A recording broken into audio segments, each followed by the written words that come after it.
ನೀವು ಎಂದಾದರೂ ಯೋಚಿಸಿದ್ದೀರಾ? ಜಗತ್ತಿನ ಅತಿ ದೊಡ್ಡ ಅಂತರಿಕ್ಷ ಸಂಸ್ಥೆಯಾದ ನಾಸಾ ಭಾರತದ ಶಿವಲಿಂಗಗಳ ಮೇಲೆ ಸಂಶೋಧನೆ ಏಕೆ ಮಾಡುತ್ತಿದೆ ಎಂದು? ಈ ವರ್ಷದ ಫೆಬ್ರವರಿ 15ರ ಮಹಾಶಿವರಾತ್ರಿಯಂದು ಒಂದು ಅಪರೂಪದ ಬ್ರಹ್ಮಾಂಡೀಯ ಮುಹೂರ್ತ ಅಂದರೆ ಕಾಸ್ಮಿಕ್ ಅಲೈನ್ಮೆಂಟ್ ರೂಪುಗೊಳ್ಳುತ್ತಿದ್ದು, ಇದು ಕಳೆದ 100 ವರ್ಷಗಳಲ್ಲಿ ಇದೇ ಮೊದಲ ಬಾರಿಗೆ ಕಾಣಸಿಗುತ್ತಿದೆ. ವಿಜ್ಞಾನಿಗಳ ಪ್ರಕಾರ ಆ ರಾತ್ರಿ ಒಂದು ದೊಡ್ಡ ಅದ್ಭುತ ಸಂಭವಿಸಲಿದೆ. ಅದು ನಿಮ್ಮ ದೇಹ ಮತ್ತು ಭಾಗ್ಯವನ್ನು ಬದಲಿಸಬಹುದು. ನೀವು ಈ ರಹಸ್ಯ ಅರ್ಥ ಮಾಡಿಕೊಳ್ಳದಿದ್ದರೆ ನಿಮ್ಮ ಜೀವನದ ಅತಿ ದೊಡ್ಡ ಅವಕಾಶ ಕಳೆದುಕೊಂಡಂತೆ. ಹಾಯ್ ಫ್ರೆಂಡ್ಸ್, ನೀವು ನೋಡ್ತಾ ಇದ್ದೀರಾ ಒಂದೊಂದು ಭರಣಿ ಯೂಟ್ಯೂಬ್ ಚಾನಲ್. ನಿಮ್ಮೆಲ್ಲರಿಗೂ ಸ್ವಾಗತ ಸುಸ್ವಾಗತ. ಇಂದಿನ ಈ ವಿಶೇಷ ವಿಡಿಯೋದಲ್ಲಿ ನಾವು ಕೇವಲ ಭಕ್ತಿ ಬಗ್ಗೆ ಮಾತ್ರವಲ್ಲ, ಬದಲಿಗೆ ಡಿವೈನ್ ಸೈನ್ಸ್ ಬಗ್ಗೆ ಮಾತನಾಡುತ್ತಿದ್ದೇವೆ. ಅದು ಆಧುನಿಕ ವಿಜ್ಞಾನಿಗಳನ್ನು ಆಶ್ಚರ್ಯಚಕಿತವಾಗಿಸಿದೆ. ನಾಸಾದ ಉಪಗ್ರಹಗಳು ಭಾರತದ ಪ್ರಮುಖ ಜ್ಯೋತಿರ್ಲಿಂಗಗಳ ಮೇಲೆ ಕೆಲವು ವಿಶಿಷ್ಟ ಶಕ್ತಿ ಅಂದರೆ ರೇಡಿಯೋ ಆಕ್ಟಿವ್ ಎನರ್ಜಿಗಳನ್ನು ದಾಖಲಿಸಿಕೊಂಡಿವೆ. ಅವುಗಳು ನೇರವಾಗಿ ಮಹಾಶಿವರಾತ್ರಿಗೆ ಸಂಬಂಧಿಸಿದೆ. ಈ ಬಾರಿಯ ಶಿವರಾತ್ರಿಯು ಗ್ರಹಗಳ ಸ್ಥಿತಿ ಹೇಗಿವೆ ಎಂದರೆ ಒಂದು ಮ್ಯಾಗ್ನೆಟಿಕ್ ಪೋರ್ಟಲ್ ತೆರೆದುಕೊಳ್ಳಲಾಗುತ್ತದೆ ಎಂದು ಹೇಳಲಾಗಿದೆ. ಆ ರಹಸ್ಯ ಏನು ಮತ್ತು ರಾತ್ರಿ ನೀವು ನಿಖರವಾಗಿ ಯಾವ ಸಮಯದಲ್ಲಿ ಏನು ಮಾಡಬೇಕು ಎಂಬ ರಹಸ್ಯ ತಿಳಿಯೋಣ ಬನ್ನಿ. ಇದರಿಂದ ನಿಮಗಾಗುವ ಉಪಯೋಗಗಳೇನು ಎಂಬುದನ್ನು ತಿಳಿಸುತ್ತೇವೆ. ಈ ರಹಸ್ಯದ ಬಗ್ಗೆ ಕೇಳಿ ದೊಡ್ಡ ದೊಡ್ಡ ಭೌತಶಾಸ್ತ್ರಜ್ಞರೇ ಚಕಿತಗೊಂಡಿದ್ದಾರೆ. ಜಗತ್ತಿನಾದ್ಯಂತ ಇರುವ ಪ್ರಾಚೀನ ಶಿವ ದೇವಸ್ಥಾನಗಳು ಮತ್ತು ನಮ್ಮ ಜ್ಯೋತಿರ್ಲಿಂಗಗಳು ಆಕಾಶದ ನಕ್ಷತ್ರಗಳ ಮತ್ತು ನಕ್ಷತ್ರ ಮಂಡಲಗಳೊಂದಿಗೆ ಒಂದು ಸರಳ ರೇಖೆಯಲ್ಲಿ ಇರುವುದು ನಿಮಗೆ ತಿಳಿದಿದೆಯೇ? ಮತ್ತು ಅದು ಏತಕ್ಕಾಗಿ? ಅಂತರಿಕ್ಷದ ನಿಶ್ಶಬ್ದತೆಯಲ್ಲಿ ಒಂದು ವಿಚಿತ್ರ ಧ್ವನಿ ಬರುತ್ತಿರುವುದನ್ನು ನಾಸಾ ದಾಖಲಿಸಿದ್ದು ಅದು ಓಂ ಧ್ವನಿಯೊಂದಿಗೆ ಹೊಂದಿಕೆಯಾಗುತ್ತಿದೆ ಎಂದು ಹೇಳಲಾಗಿದೆ. ಇನ್ನು ನಮ್ಮ ಶಿವಲಿಂಗಗಳು ಕೇವಲ ಕಲ್ಲಲ್ಲ, ಅದು ಒಂದು ಯೂನಿವರ್ಸಲ್ ಆಂಟೆನಾವಾಗಿದ್ದು, ಲಿಂಗವು ಅಂಡಾಕಾರದಲ್ಲಿದ್ದು ಬ್ರಹ್ಮಾಂಡದ ತರಂಗಗಳನ್ನು ಆಧ್ಯಾತ್ಮಿಕವಾಗಿ ತನ್ನತ್ತ ಆಕರ್ಷಿಸುವ ಸಾಧನಗಳಾಗಿವೆ. ಇಂದಿನ ವಿಜ್ಞಾನ ಯಾವ ರೋಟಸ್ ಫೀಲ್ಡ್ ಬಗ್ಗೆ ಮಾತನಾಡುತ್ತಿದೆಯೋ ಅಂದರೆ ತನ್ನಲ್ಲೇ ಸುತ್ತುತ್ತಿರುವ ಶಕ್ತಿ ಕ್ಷೇತ್ರ ಎಂದು. ಇದೇ ತತ್ವದ ಮೇಲೆ ನಮ್ಮ ಶಿವಲಿಂಗಗಳನ್ನು ನಿರ್ಮಿಸಲಾಗಿದೆ. ನಮ್ಮ ಹಿರಿಯರು ಶಿವಲಿಂಗದಲ್ಲಿ ಸಾಕ್ಷಾತ್ ಶಿವನ ವಾಸವಿದೆ ಎಂದು ಹೇಳುತ್ತಿದ್ದರು. ಅದರ ಅರ್ಥ ಇಲ್ಲಿ ಪ್ರಾಣಶಕ್ತಿಯ ಸಂಕುಚಿತ ರೂಪವಿದೆ ಎಂಬುದಾಗಿತ್ತು. ಇಂದಿನ ಪೀಳಿಗೆ ಕ್ವಾಂಟಮ್ ಎಂಟಾಂಗಲ್ಮೆಂಟ್ ಬಗ್ಗೆ ಮಾತನಾಡುತ್ತದೆ. ಅದನ್ನು ಶಿವಲಿಂಗದ ಮೂಲಕ ಅರ್ಥ ಮಾಡಿಕೊಳ್ಳೋಣ ಬನ್ನಿ. ಒಂದು ಶಿವಲಿಂಗದ ಮೇಲೆ ಉಂಟಾಗುವ ಕಂಪನವು ಬ್ರಹ್ಮಾಂಡದ ಮತ್ತೊಂದು ತುದಿಯಲ್ಲಿ ಪರಿಣಾಮ ಬೀರುತ್ತದೆ ಎನ್ನಲಾಗಿದೆ. ಈ ದೇವಾಲಯಗಳು ಕೇವಲ ಪೂಜಾ ಸ್ಥಳಗಳಲ್ಲ, ಅವು ಸಂಪರ್ಕ ಕೇಂದ್ರಗಳಾಗಿದ್ದವು. ನಮ್ಮ ಪೂರ್ವಜರು ಶಿವಲಿಂಗವನ್ನು ಯಾವ ರೀತಿ ನಿರ್ಮಿಸಿದ್ದರೆಂದರೆ, ಶಿವರಾತ್ರಿಗಳಂತಹ ರಾತ್ರಿಗಳಲ್ಲಿ ಭೂಮಿಯು ಒಂದು ವಿಶೇಷ ಕೋನದಲ್ಲಿ ನಕ್ಷತ್ರಗಳ ಕಡೆಗೆ ವಾಲುತ್ತದೆ. ಆಗ ಶಿವಲಿಂಗಗಳು ಡಾಟಾ ಟ್ರಾನ್ಸ್ಫರ್ ಕೆಲಸ ನಿರ್ವಹಿಸುತ್ತಿದ್ದವು. ಆದ್ದರಿಂದ ಆ ರಾತ್ರಿಗಳಲ್ಲಿ ಮಾಡಿದ ಸಂಕಲ್ಪ ನೇರವಾಗಿ ಬ್ರಹ್ಮಾಂಡ ಅಂದರೆ ಶಿವನನ್ನು ತಲುಪುತ್ತದೆ ಎಂದು ಹೇಳಲಾಗಿದೆ. ಇದು ಕೇವಲ ಪೌರಾಣಿಕ ಕಥೆಯಲ್ಲ, ಇದು ಫ್ರೀಕ್ವೆನ್ಸಿ ಮತ್ತು ವೈಬ್ರೇಷನ್ಗಳ ಆಟ. ಇದನ್ನು ಅರ್ಥ ಮಾಡಿಕೊಳ್ಳಲು ನಾಸಾ ಇಂದಿಗೂ ಹರಸಾಹಸ ಪಡುತ್ತಿದೆ. ಇವರು ಇಂದು ಹುಡುಕುತ್ತಿರುವುದನ್ನು ಶಿವಪುರಾಣವು ಸಾವಿರಾರು ವರ್ಷಗಳ ಹಿಂದೆಯೇ ಕೋಟಿ ರುದ್ರ ಸಂಹಿತೆಯಲ್ಲಿ ಸ್ಪಷ್ಟಪಡಿಸಿದೆ.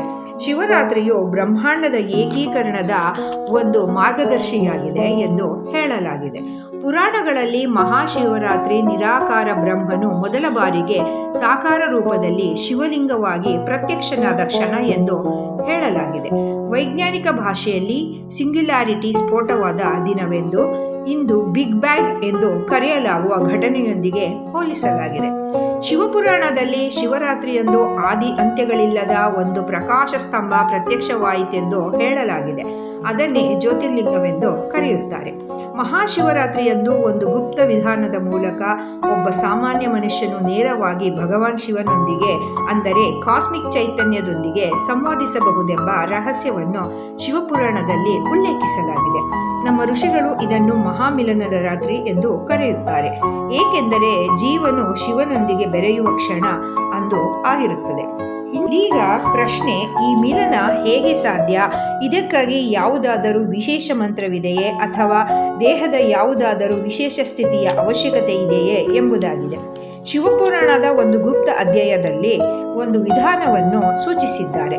ಅದನ್ನು ತಿಳಿದರೆ ಆ ರಾತ್ರಿ ನಮ್ಮ ಶಕ್ತಿಯನ್ನು ಶೂನ್ಯದಿಂದ ಶಿಖರದವರೆಗೆ ಏರಿಸಬಹುದು ಎಂದು ನಂಬಲಾಗಿದೆ.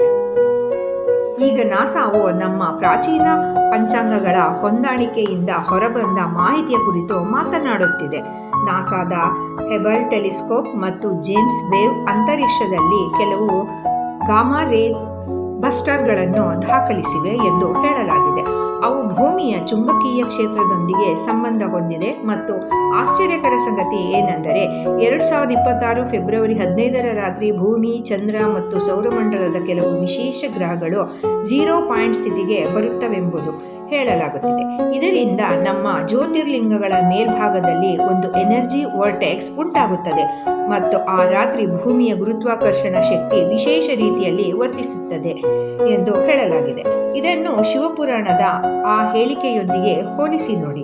ಮಹಾಶಿವರಾತ್ರಿಯ ರಾತ್ರಿ ಬ್ರಹ್ಮಾಂಡದ ದ್ವಾರ ತೆರೆದಿರಲಾಗುತ್ತದೆ ಎಂದು ಪುರಾಣಗಳಲ್ಲಿ ಹೇಳಿದರೆ, ಇಂದಿನ ವಿಜ್ಞಾನ ಇದನ್ನು ಇಂಟರ್ ಡೈಮೆನ್ಷನಲ್ ಪೋರ್ಟಲ್ ಎಂದು ಕರೆಯುತ್ತಾರೆ.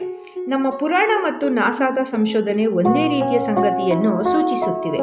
ಅದು ಏನೆಂದರೆ, ಆ ರಾತ್ರಿ ಭೂಮಿಯ ಉತ್ತರಾರ್ಧಗೋಳದಲ್ಲಿರುವ ಪ್ರತಿಯೊಂದು ಜೀವಕೋಶದೊಳಗಿನ ಶಕ್ತಿ ಸ್ವಾಭಾವಿಕವಾಗಿ ಮೇಲ್ಮುಖವಾಗಿ ಹರಿಯುತ್ತದೆ ಎಂದು.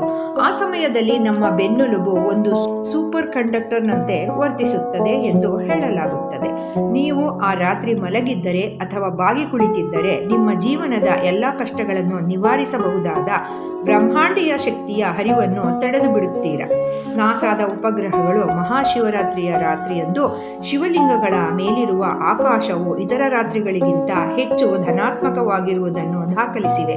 ಮಹಾದೇವರ ಈ ವರವು ಕೇವಲ ಧಾರ್ಮಿಕ ಘಟನೆ ಮಾತ್ರವಲ್ಲ, ಒಂದು ಕಾಸ್ಮಿಕ್ ಘಟನೆಯಾಗಿದ್ದು ನಿಮ್ಮ DNA ಮರುಪ್ರೋಗ್ರಾಮ್ ಮಾಡುವ ಶಕ್ತಿ ಹೊಂದಿದೆ ಎಂದು ನಂಬಲಾಗಿದೆ. ಈ ವರ್ಷ ಅಂದರೆ 2026 ಮಹಾಶಿವರಾತ್ರಿ ಸಾಮಾನ್ಯ ಶಿವರಾತ್ರಿಗಳಂತಲ್ಲ ಎಂದು ಹೇಳಲು ಮತ್ತು ಫೆಬ್ರವರಿ 15 ರಾತ್ರಿ ಏನು ಸಂಭವಿಸಲಿದೆ ಎಂದು ಹೇಳಲು ನಾಸಾ ನೀಡಿರುವ 3 ಸಾಕ್ಷ್ಯಗಳನ್ನು ತಿಳಿದುಕೊಳ್ಳೋಣ ಬನ್ನಿ. ಮೊದಲನೇ ಸಾಕ್ಷಿ. ನಾಸಾದ ಪ್ರಕಾರ ಆ ರಾತ್ರಿ ಸೌರಮಂಡಲದ ಶಕ್ತಿಶಾಲಿ ಗ್ರಹಗಳು ಒಂದು ವಿಶೇಷ ಸ್ಥಿತಿಯಲ್ಲಿದ್ದು ಭೂಮಿಯ ಸೆಂಟ್ರಿಫ್ಯೂಗಲ್ ಫೋರ್ಸ್ಗೆ ಹೊಸ ದಿಕ್ಕು ನೀಡಬಹುದಾಗಿದೆ. ಆ ರಾತ್ರಿ ಭೂಮಿಯ ಉತ್ತರಾರ್ಧಗೋಳವು ಸೂರ್ಯ ಮತ್ತು ಚಂದ್ರನ ಗುರುತ್ವಾಕರ್ಷಣದ ವಿಶೇಷ ಪ್ರಭಾವಕ್ಕೆ ಒಳಗಾಗುತ್ತದೆ. ಇದರಿಂದ ಭೂಮಿಯ ಮೇಲ್ಮೈಯಿಂದ ಶಕ್ತಿ ಮೇಲ್ಮುಖವಾಗಿ ಹರಿಯಲು ಆರಂಭಿಸುತ್ತದೆ.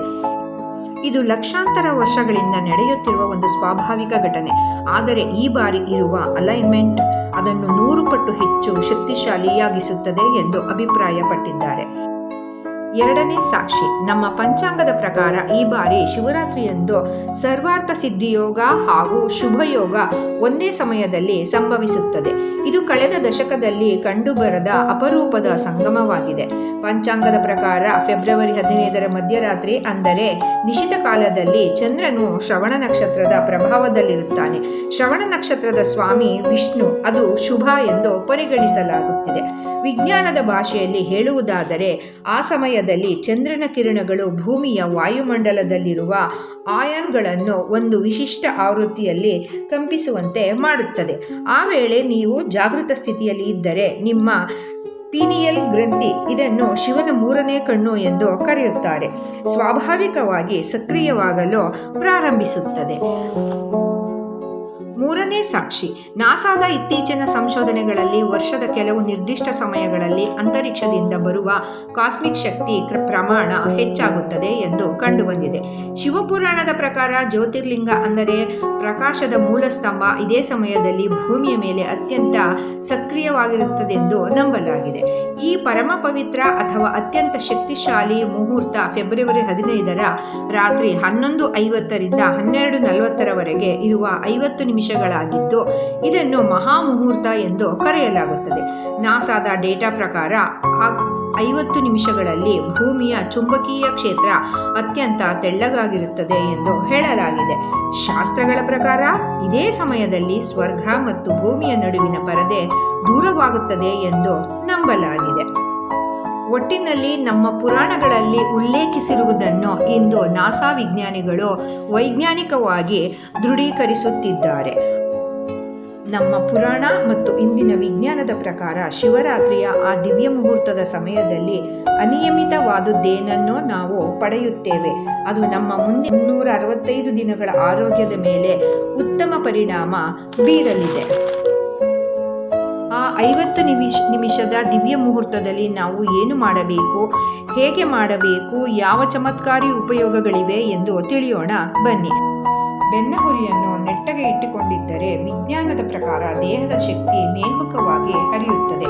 ಇದರಿಂದ ನಮ್ಮ ರೋಗ ನಿರೋಧಕ ಶಕ್ತಿ ನಮ್ಮ ಶ್ರೇಷ್ಠ ಸ್ಥಿತಿಯಲ್ಲಿರುತ್ತದೆ.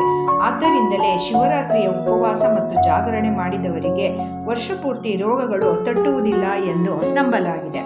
ಉಸಿರಾಟವನ್ನು ಬ್ರಹ್ಮಾಂಡದ ಲಯದೊಂದಿಗೆ ಬೆರೆಸುವಾಗ ದೀರ್ಘ ಮತ್ತು ನಿಧಾನವಾದ ಉಸಿರಾಟ ಮಾಡಬೇಕಾಗುತ್ತದೆ.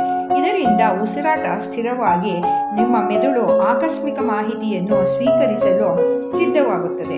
ನಂತರ ಮಹಾಮೃತ್ಯುಂಜಯ ಜಪಿಸಬೇಕು. ಓಂ ತ್ರಯಂಬಕಂ ಯಜಾಮಹೇ ಸುಗಂಧಿಂ ಪುಷ್ಟಿವರ್ಧನಂ ಉರ್ವಾರುಕುಮೇವ ಬಂಧನಾತ್ ಮೃತ್ಯೋರ್ಮೋಕ್ಷೀಯಮಾಮೃತಾಂ.